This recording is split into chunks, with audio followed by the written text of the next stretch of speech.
Hello hi friends केमिति अछंती मु आशा करूची आपण माने भलरे थिबे। आज मु बनैची दही पोटल देखंतु केते सुंदर कलरफुल लागुची।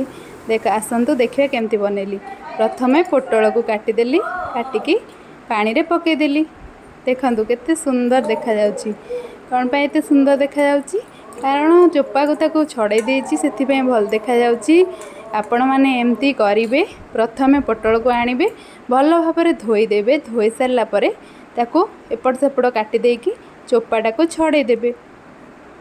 छडै सारला परे देखंतु एमती मु जेमती देखौची सेमती देखा जिवो। पूरा प्लेन प्लेन देखा जाउची। तापरे पोटल को कोन करिवे ना मझिरो टिके टिके काटी देबे। पूरा लागी थिवो जॉइंट हेथिवो किंतु टिके टिके कटा हबो मझिरो। काटला परे कोन पे कटा हबो एटी मसला सब पसिला परे टिके भल लागिवो। मसला भितरु जीवो टेस्टी पूरा आउरी 2 गुण बढ़ी जीवो।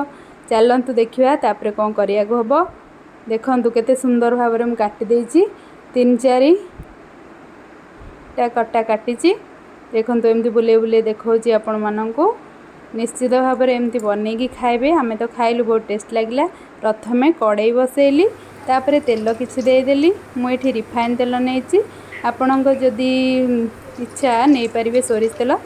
देखंतु पोटल को भल से फ्राए हेबा को छाड़ी देबा। किछि समय फ्राए हे जिवो। फ्राए हे सारला परे गोल्डन कलर जेमती देखा जिवो हमें गोटे पात्र को काढ़ी देबा। देखंतु मु छाड़ी देइछि ताको। पोटलटी फ्राए हे गलानी। ताको लूण हल्दी अल्प किछि पके देबा। लूण पकेले शीघ्र सिझी जीवो। देखंतु मसला रेडी हो जाइछि। प्याज रसुण अदा गोल्डन ब्राउन कलर हो जाइछि। पाड़ी काढ़ी देली ताको। दही पोटल में सब रेडी हो जाइए। पोटल मजा जाइए हल्का ब्राउन कलर हो जाइए। ताकि दही देखा नहीं जीवो। तापर मसला बाटी देइछि प्याज रसुण अदा दही तापर मसला छोट छोट पीस सब रेडी करके कर काटिକି रखिछि देइछि। प्याज आ एठी एठी छोट धनिया छोट गुंड करके एठी प्याज काटी लंका गुंड देइछि। तापर ताको रखिछि पकेले लुण टी भल लागिवो। गोटा मसला रखिछि टेस्ट गुजराती बढ़ी गुंड जीवो टिके। ଆଉ ରଖିଛି ମରିଚ ରଖିଛି ଦେଖନ୍ତୁ ତେଜପତ୍ର ଫୁଟଣ ରେଡ୍ ଚିଲି ଜିରା ପାଉଡର ଧନିଆ ପାଉଡର ଏଇଟା ହେଉଛି ଡାଲଚିନି ଏଇଟା ରେଡ୍ ଚିଲି ଗୋଟେ ଲଙ୍କା ରଖିଛି। प्रथम कड़ाई को बसैया ताकि तेल पकड़ा कड़ा हो जाए पोटल को भाजी से कड़ा हो जाए तेल कड़ा बाहर करवा मीडियम फ्लेम में गैस रखा। तेल गरम हो सारा फुटण पकड़ा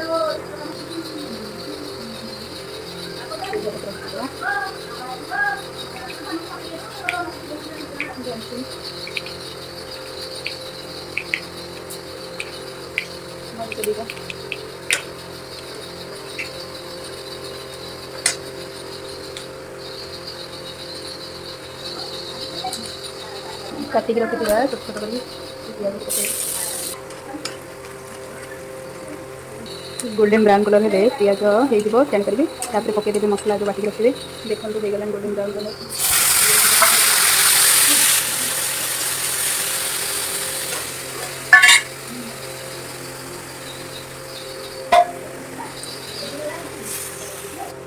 स्वाद अनुसार लुण पकईदेवा। पोटल पकई लुण अल्प लुण पकड़े जीरा पाउडर धनिया पाउडर रेड चिल्ली मसला है देखला पोटल पकड़ा गरम मसला पकड़ा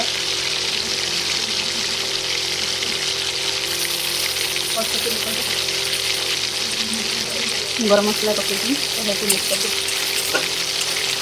काजू बदाम पकईदेवा। उसके बाद मसला पोटल पकईदेवा अल्प पानी देदेला। देखिए पिठा तो भल लगे से अल्प पानी देदेले एमती रही भल लगे। अल्प किसी समय हो सारापर दही पकईदेवी। गरम मसला जो पकईदेवा।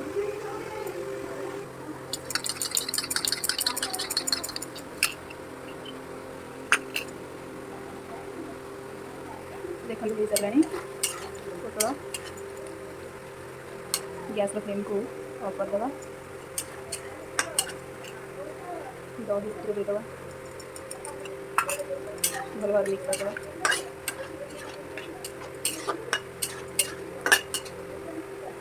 मेथी पत्र पकईदेवा। फाइनाली रेडी हो गला दही पकड़ा।